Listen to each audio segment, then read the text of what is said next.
fried salmon. Ito, lutuin muna natin ito mga kapato. Puli na natin yung salmon tsaka yung gulay na to. Sinigang na salmon sa miso mga kapato.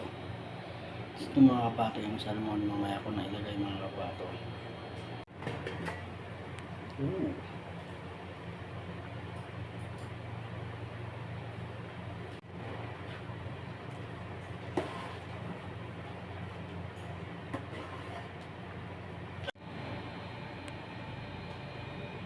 Ating salmon mga kapato.